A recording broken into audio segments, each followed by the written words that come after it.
Okie doke. So we're going to start the chapter material for personality. I do want to give you guys a warning. There are some things here in this chapter that you are going to raise your eyebrows at, okay? And that's mostly because we talk about Freud a lot, and Freud was a type of influencer on the field of psychology that has some very interesting and at sometimes can be considered offensive perspectives. So I do want to warn you guys ahead of time that some of this might be a little jarring, just in terms of like, why would anybody think that? Or, you know, where was he going with this? And there's some explanation behind there. He's a very interesting person in of himself, but we're going to talk about just one of the part of the perspectives that he had, but we're going to talk about personality in general. Okay. So just to kind of give you guys a little bit of a, like, just watch out. Okay. All right. So, you know, whenever we start a new chapter and we're talking about personality, we want to define the terms and say, what do we mean by this thing? Because it can be, we can have different definitions based on different fields or different areas of study. So specifically what we're talking about in terms of personality is what makes you or an individual unique. What is your general consistent pattern of behavior, pattern of thinking, pattern of feeling? So personality is relatively stable, especially in adulthood, and you should be able to kind of see patterns across that person's life to determine that consistency. And we're going to talk later on about some issues of personality and personality disorders, but we're not going to cover that in this particular chapter because this is sort of like an underlying typical personality. So if you think of like your best friend, for example, you might think of certain things that that person possesses that makes them unique. So what kinds of things would you think, and you can answer on chat if you're on Zoom, what kinds of things makes your best friend unique? Like what kinds of things would you say about them?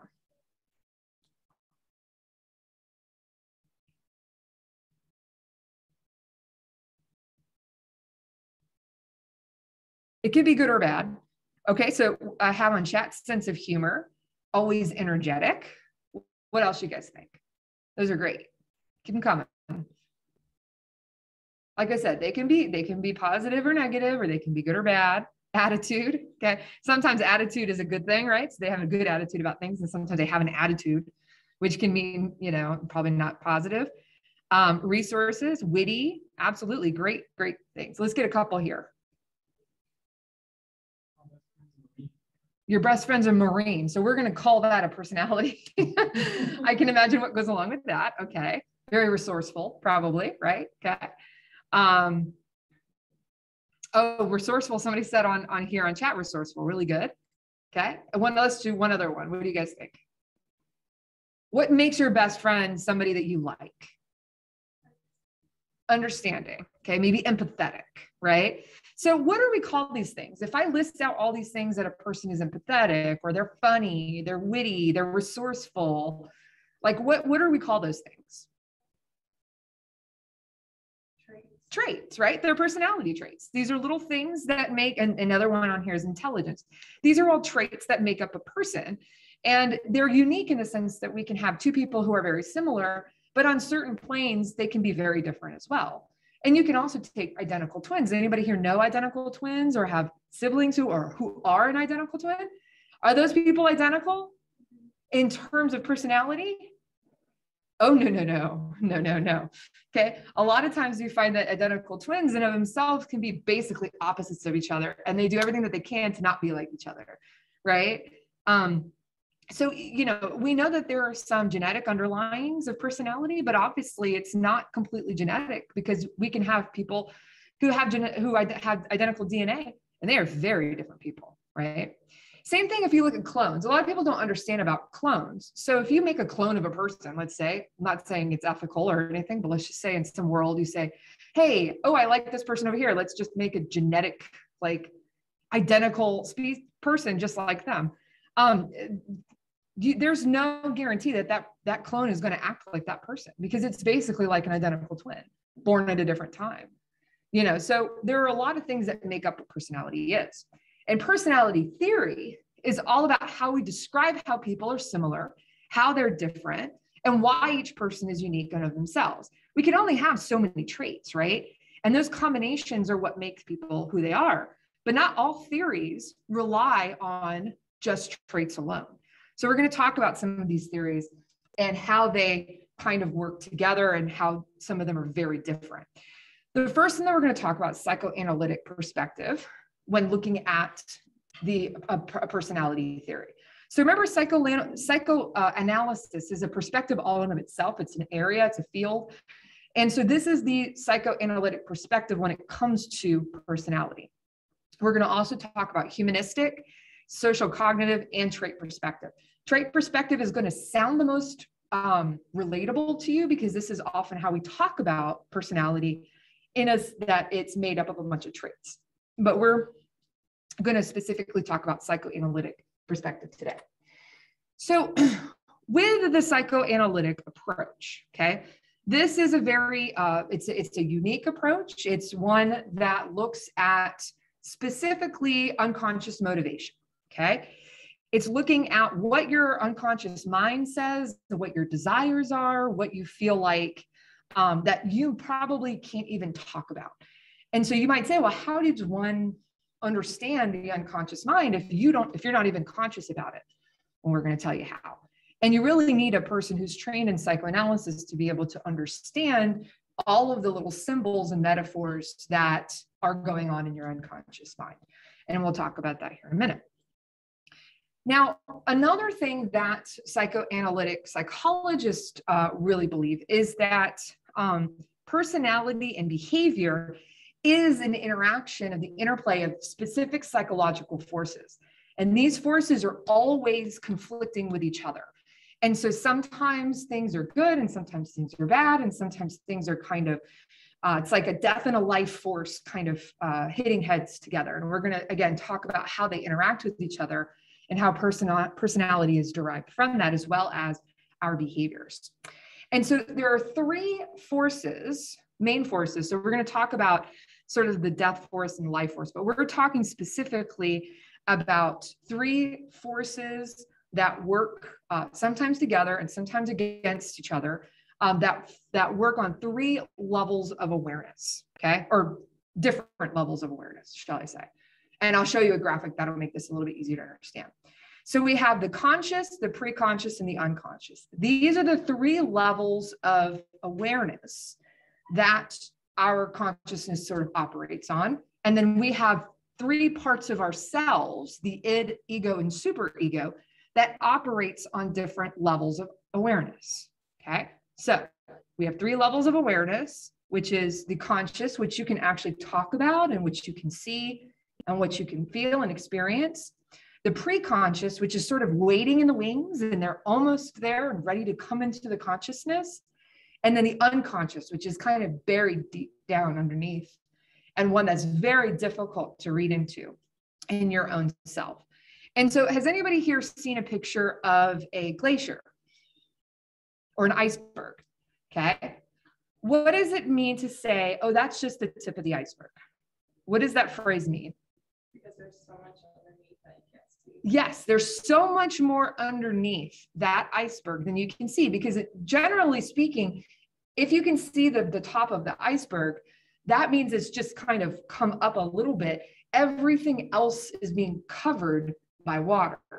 So when we look at a picture of an iceberg, we often use this metaphor for the conscious, the preconscious, and the unconscious. So the tip of the iceberg, the visible part of the iceberg here, is your immediate awareness. It's the things that you can see about yourself. It's the things that you can talk about. It's the things that are in your conscious awareness that you can describe and say, oh, I feel this and I think this, okay? The preconscious would be that part that if you were standing on the iceberg, you could see. It's still underwater, but you can still kind of see. It's almost visible. This is the part of awareness that you can easily bring into consciousness. It's just kind of very shallow underwater, okay? So it's kind of waiting in the wings, the stuff that you can kind of bring into consciousness, but it is essentially not quite visible at all times, okay? The final level of awareness is here, this unconscious. Now, the unconscious is the part that's completely hidden by the water. It's the part that you can't see. It's the part that you cannot access. So this is those thoughts, those feelings, urges, and wishes that are very difficult to bring into your conscious awareness. There's only a couple of avenues that we can take something from the unconscious and move it to the consciousness. And really, one of the best ways to do this right here, to move something from the unconscious to the conscious, is really through something like dreams. So dreaming is a way for your brain and your mind to pull those unconscious thoughts and wishes and desires and pull them into your conscious being and conscious awareness. And so it's a way for you to say, okay, I'm having this very strange dream. I don't know what it means. So a psychoanalytic psychologist could look at your dreams and say, well, these are the metaphors. These are the things that I think is what's happening. And these are your unconscious desires, because they're trying to communicate with you through the process of dreaming. Does that make sense? Okay. There's also other methods that we try to use that essentially get you to think about the conscious awareness, think about the unconscious awareness and push it into consciousness. There's a couple of techniques that the psychoanalytic psychologists use to basically kind of just say what's ever on your mind, and you just kind of say these things out loud, and they'll say, like, give you a prompt word. Like they'll say, this would be an easy one, like mom. Tell me everything that you can, all the words that come to your mind when you hear the word mom, or bacon, or something random. And then you just start kind of like talking, right? So it's kind of like a free word exercise, like an association exercise, where you can just spout out everything, a free association exercise where you kind of spout out everything, and your psychologist trying to just kind of pull things together and see exactly what you're feeling in your unconscious. So there's a couple of different ways that you can pull that into conscious awareness, but it's not something that's easy. Okay. Now, if you notice on this picture, there's 3 other things that are on each plane of awareness. Okay. And we call them the id, the ego, and the superego. And so each of us, according to Freud, had, and to the psychoanalytic perspective, have these sort of 3 forces within us. Okay. And so I like to think of it as, has anybody here seen like any cartoon really that does the angel and the devil on the shoulders? Okay. And so what it is, I want you to keep this metaphor in your mind. Okay. So let's say it's Sylvester and Tweety. Everybody knows Sylvester and Tweety, right? Because I know that a lot of people don't watch those cartoons anymore, but they're there, right? So what does Sylvester always want to do to Tweety? Bird. Sylvester's a cat, Tweety bird. What does he always want to do? He wants to eat him, right? So Sylvester always wants to eat Tweety bird. And so there are times when there may be a moral decision to be had, right? And so maybe Tweety bird's right in front of her. I got it on chat, eat her. So there might be like, a moment where, Sylvester's got to make a decision, okay? If I do this, right? If I eat Tweety, okay, this is what's going to happen. And if I don't eat Tweety, this is what's going to happen. And so oftentimes at that point, you'll see like the angel and the devil start sitting on the shoulders, right? So the devil's like, eat it, eat her, eat it, grab it, and the angel's like, no, we have to remain good, right? Okay. So be thinking about this metaphor as we talk about the id, the ego, and the superego. Okay. Now the id is your irrational and illogical, very impulsive, like wants everything right now. Can't understand logic, can't understand reality. If I have a desire or a pleasure, I want it to be met right now. Okay. I don't care if it's inappropriate. I want it. Okay. That lies at your complete unconscious. Okay. Your id is like very natural, like thing that you're born with. It wants what it wants. Okay. It can't be rationed with, right? Or rationalized with. It's like, it wants what it wants. So that lives at your unconscious awareness. Okay. So it's at that plane. Now your superego, this is kind of like the ultimate you that you want to be. Okay. It's your voice of reason. It's your consciousness. It sits at your preconscious level, but it's the very moralistic, very judgmental side of your personality. Okay. So if we're thinking angel and devil on the shoulders, which one's the devil? the id, right? The id is the devil. It's sitting right here. It's like, it's the little devil going, we want to eat it. We want to eat it. Let's eat it, right? I'm hungry. Okay. And then which one is the angel?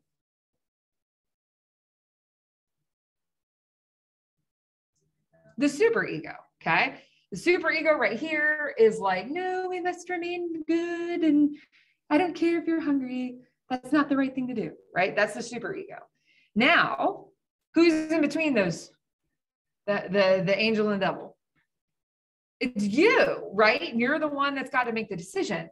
Well, you're the ego. You're the rational one, okay? You're the one who's able to plan things and think through things and make decisions. And sometimes you go with the id because you're really hungry and you're going to eat that Tweety bird. And then sometimes you go with the angel because it makes more sense. And you're like, no, this is the right thing to do.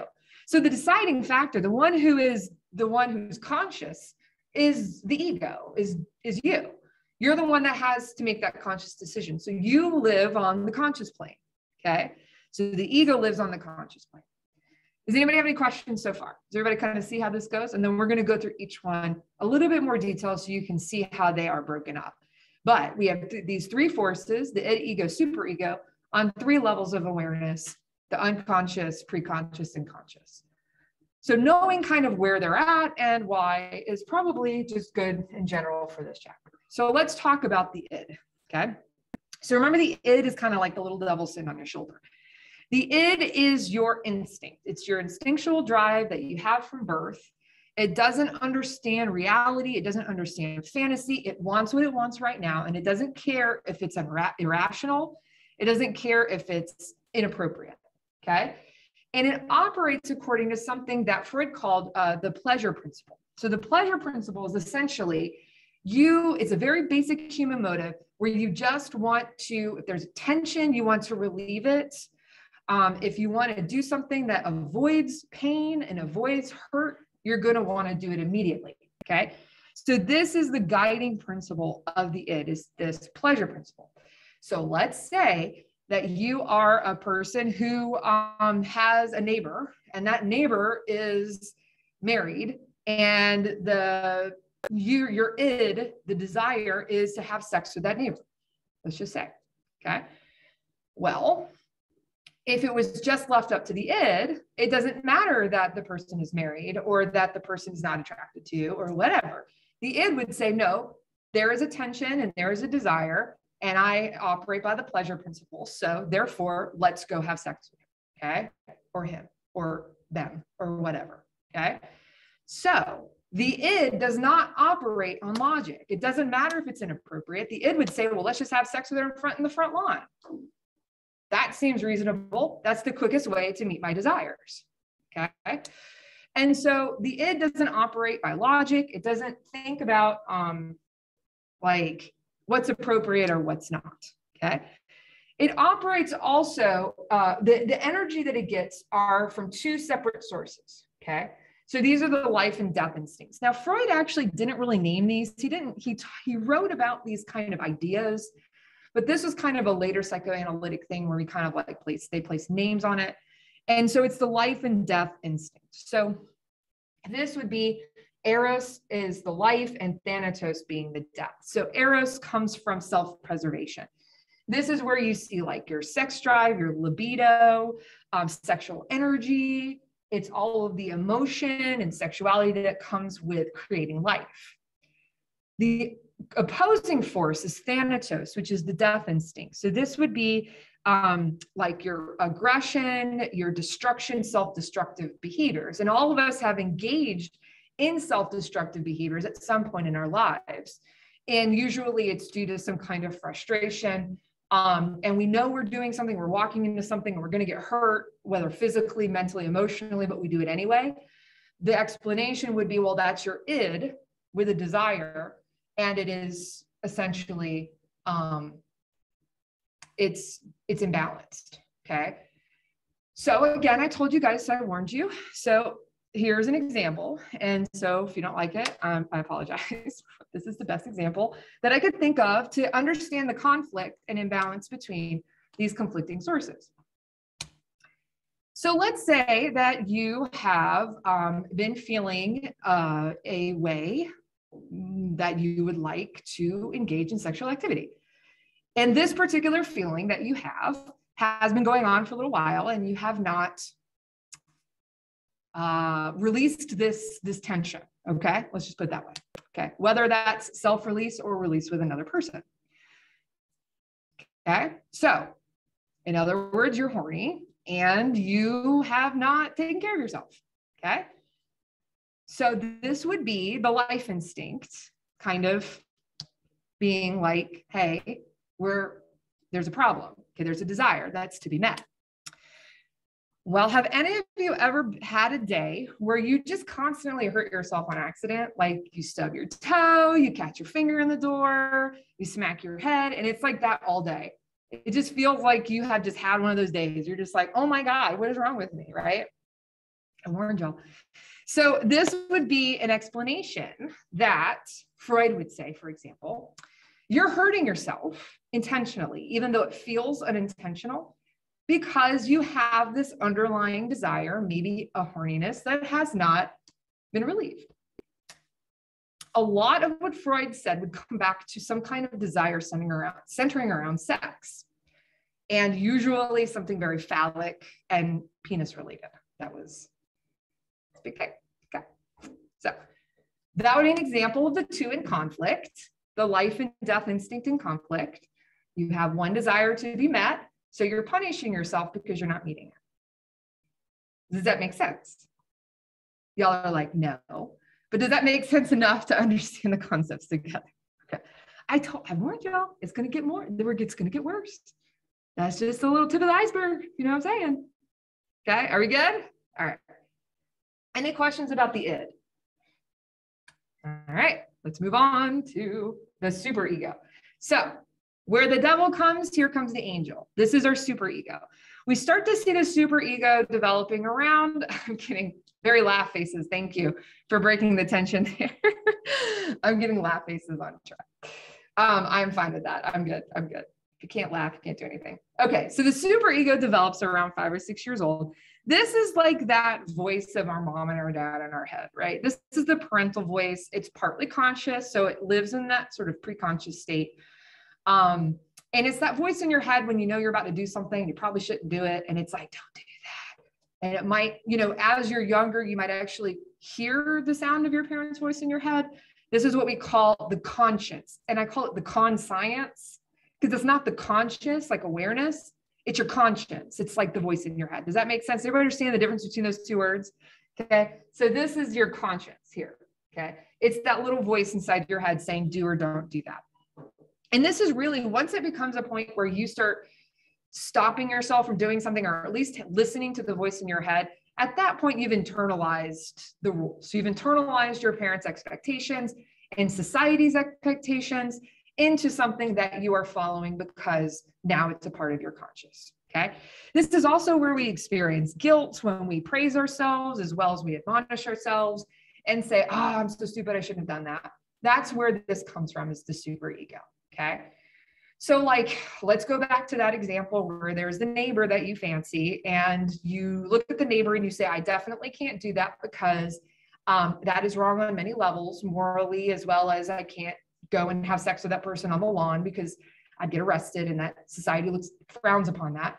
All of those things are you internalizing the societal rules as well as moral rules and things like that. Okay. So everybody understands that. So this sits at the preconscious level. You're able to kind of bring it into consciousness when needed because it's dictating and helping to direct your behavior. Now let's talk about the final one, which is the ego. Sits at the conscious level.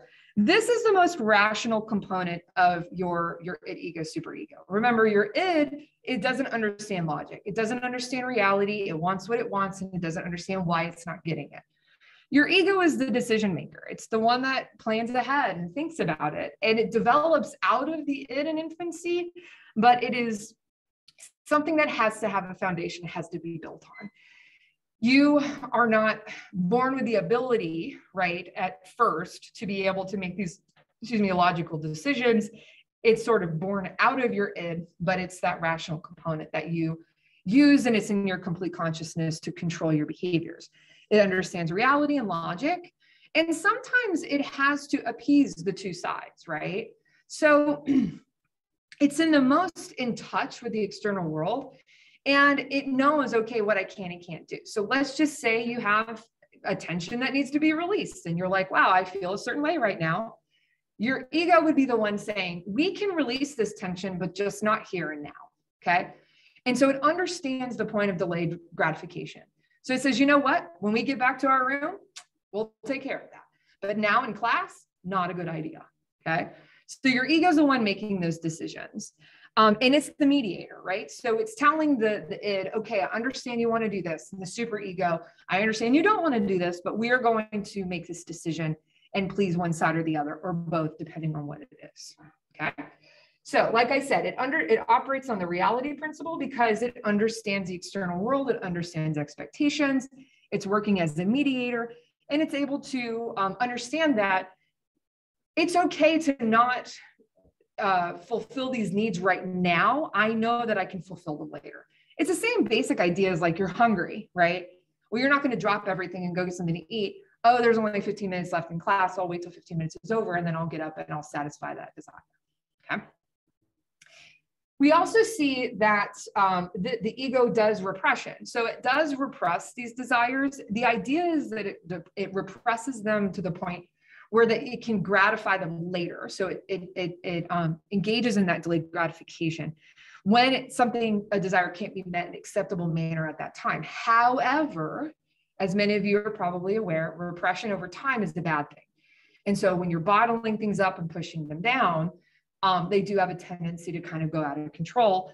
And that's when the ego kind of lets loose. And that's, from this perspective, would say that's problematic. When there's too much repression and you're not meeting those needs, then that can cause you problems. And it can also lead to destructive behaviors. Okay. So any questions about the id, ego, superego, the conscious, preconscious, or unconscious? Does everybody understand how all of those interplay with each other? Yep. Give me a thumbs up and Zoom if you feel pretty good. You don't have any questions. All right. Well, I warned you, and here's another warning. This is going to get weird. Okay. As if it's not already weird. It's going to get weirder. Okay. So Freud, interesting person. He had a set of stages that people go through from birth to adulthood. And so he called them the psycho stages of development. And so there are 5 stages, and most people have developed their personality by the time they hit stage 3. Okay. So we're going to talk about each of these stages individually. So you'll notice that the third stage goes to about 5 or 6 years old. So what Freud's point was, you really have developed your core stable personality by about 6 years old. That's how you're going to be. So of course we develop and we mature, but your core personality is going to be pretty set by that age. Okay. So Freud's whole thing was about early childhood experiences and how they can help shape our personality. And there are some things that if certain things aren't met at certain times, certain desires, certain developmental milestones, if they're not met at certain times, that will impact your personality into adulthood, okay? So the first 3 stages, which help develop that foundation for personality, are the oral, anal, and phallic stages of psychosexual development. And if those names aren't a nice giveaway to what we're about to talk about, I don't know what is. So let's discuss. Okie doke. So we'll go through up to the phallic stage, and that's where we will end for today, just to kind of give you an idea. The rest are on videos that will continue on from this point. Let's just dive right on in. Okay, so the first stage, this is called the oral stage. This runs from birth to about age 1. What do most babies do when it comes to oral? Like, what do you think of when you think of oral and baby?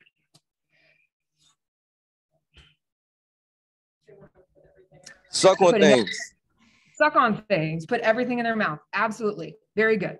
Okay. So that's, yep, thumb in the mouth, nipple in the mouth, whatever. Okay. Whether it's like a human nipple or a like bottle nipple. Okay. What we see in babies up to about a year old is that they're getting all of their pleasure, and not necessarily sexual pleasure, just gratification. Like it feels good for a baby to put something in their mouth. And so they are getting this need met by feeding, right? So getting fed through a bottle or a nipple. And also, as they start to get a little bit older in that year span, they're able to grasp things and actually put them in their mouths and explore them with their mouths, okay? So at this particular stage, Freud would say, well, if there is a problem, if there is an issue at a particular part of the stage, she might call it like a fixation. So if a baby becomes fixated on a particular part of this stage of development in the oral stage, we would call that an oral fixation. So Freud would describe this as basically, let's say you have a baby who has a pacifier or sucks their thumb, and they don't stop sucking their thumb or sucking on the pacifier past this point. Then what Freud would say is that they have developed an oral fixation, and that's going to impact how they act as adults. So a person, an adult with an oral fixation, might take their pen and chew on the tip. They might chew their fingernails, right? They may become nervous and anxious into their adulthood, okay? And that stems from that first foundational stage that you did not pass through properly, and that is how it impacts your adult personality over time. That make sense? You see how the link goes from this is the expectation of you passing this thing during the stage, and then this is how it impacts you if you don't go through a normal development, okay? We good? All right, let's go to the anal stage, okay? Because stage 2. All right, stages, ages 1 to 3. What is one of the biggest milestones of this particular age? You can walk. Yes, you absolutely can walk. What else? Potty training. Absolutely, potty training. That's the key. So during the anal stage, babies start to realize that they can actually control their bowels, and they start to get gratification from voiding their own bowels by, being able to do it, okay? And so this is an important stage in terms of developing personality, because a person might say, like Freud might say, well, let's say you had a problem with elimination or toilet training, okay? So you're between the ages of 1 to 3, you start hitting 2 and 3 years old, and you go through something traumatic and you aren't potty trained by 3, or you have some issue, maybe you're constipated and you can't go on the toilet, or there's an actual like anatomical issue where there's something wrong and you can't poop in the pot, okay? So Freud would say, well, now you have an anal fixation, okay? And so what Freud would say is that as an adult, has anybody ever heard the term anal retentive? Has anybody heard that term before? So what it means is anal retentive is basically you're not flexible, okay? If somebody says, oh, hey, they call you up, say, oh, hey, I know we're supposed to get lunch at 12, but I'm running late and I need to, can we push it to 12:30? And you're like, no, that's ridiculous. No. Know anybody like that? Who's like, no, that's not going to work for me. I'm sorry. Absolutely not, right? So an anal retentive person would be maybe like a type A personality where they just don't bend. They're just inflexible and sometimes they're hard to be around. Well, Freud would say, well, that all comes from when they were 3 and they didn't potty train properly because they had an anal fixation. Now they're anal retentive type A, they're inflexible, and it all comes from you not being able to poop in the potty. Sorry. Okay. These are examples of some of the big ticket items that Freud would say. Any questions about the anal stage? Let's go to the third stage and the final stage that we're going to talk about today. Remember, there's 5 stages, and we're only going to talk about the first 3. The phallic stage, ages 3 to 6. Okay, so let's just say it. This is the stage, ages 3 to 6, where the genitals become the pleasure centers. Okay, little kids in the bathtub, little boys start discovering their penises and giving it a nice little yank. Okay, and they're like, ooh, what is this thing? Okay. And they start like pulling on themselves and discovering that if they touch themselves, it feels good. And boys and girls do this. So same thing. If you have kids, it's something that you just got. It happens. Okay. Little kids touch themselves and you're like, okay, let's not do that in front of grandma. We have private times for that. You have to start like setting boundaries. The little kids start to explore their bodies and they realize that, okay, when I touch this area, this feels good. And they don't understand. They don't really understand what's going on. Like, they're not like, oh, I want to go have sexual intercourse. It's not like in their heads. It's just, oh, I touched this part and it tickles or it feels good or whatever. So let's talk about the big thing that happens during this stage where the child becomes sexually attracted to the opposite sex. I told you guys it was going to get weird. I gave you fair warning. We call this the Oedipus Complex, okay? And so what Freud would say was that boys, okay, start to be attracted to their mothers, okay? And they start to, I see the eyebrows. And they start to conflict with the father because there's a threat. The father is a threat. He starts feeling hostile and hostility and anger and resentment toward the father, saying, what is going on and why are you here? I can take care of my mother and she is going to be my wife. And so he would experience something that Freud called castration anxiety, that the fear that his father will catch on and realize that he fancies his mother and will castrate him. So this kind of feeds into the whole like anger and aggression with the father. So in order to resolve this, a boy has to identify with the dad and say, okay, can't beat him, let's join him, because obviously I can't beat this man. Let me do everything like him. And so he'll start following his dad around and wanting to do things like, let's say his dad's cutting grass, he'll want to cut the grass and be more like him, because he figures if he can be like him, then he can win the mom. You also see him start to take on mannerisms and attitudes and stuff and internalizing those. If you don't meet these things, if you can't get past the Oedipus complex, then you might find that person starts as an adult to find partners that look a whole lot like mom. Know anybody like that? Okay. They start dating someone and you're like, wow, she looks familiar. I look just like your mom. Kind of creepy. That's where Freud would say. Now, on the opposite side of this, girls can have the Oedipus complex. And the word Oedipus comes from the Greek mythology. I explain it more in the video. Look up Oedipus. It's like a whole thing where he accidentally kills his father and marries his mother. It's an interesting tale. He didn't know what was going on. But for little girls, they have something similar where they want to be with their fathers, and then they have to go through this identifying process with the mom and identify with the mom. But one thing that Freud said that's very, very upsetting is that girls experience penis envy. And there was a lot of argument against this. And the idea is that she's angry at her mother because she feels like she's missing something and ill-equipped for this man-run world. Now, Freud got a lot of flack for this, okay? And a lot of women were very upset at the fact that he said that women go through this, but men don't go through anything similar. And of course, there are some kind of arguments, but Freud actually admitted that he didn't understand women. He's like, I don't know, y'all be crazy, is kind of what Freud would say. He just didn't understand the complexities of women. And he came out and said that, although he did write a lot of masochistic things. So any questions about that? There's more in the video. So I encourage you guys to self-study that next video, which will explain it again in detail. Okay.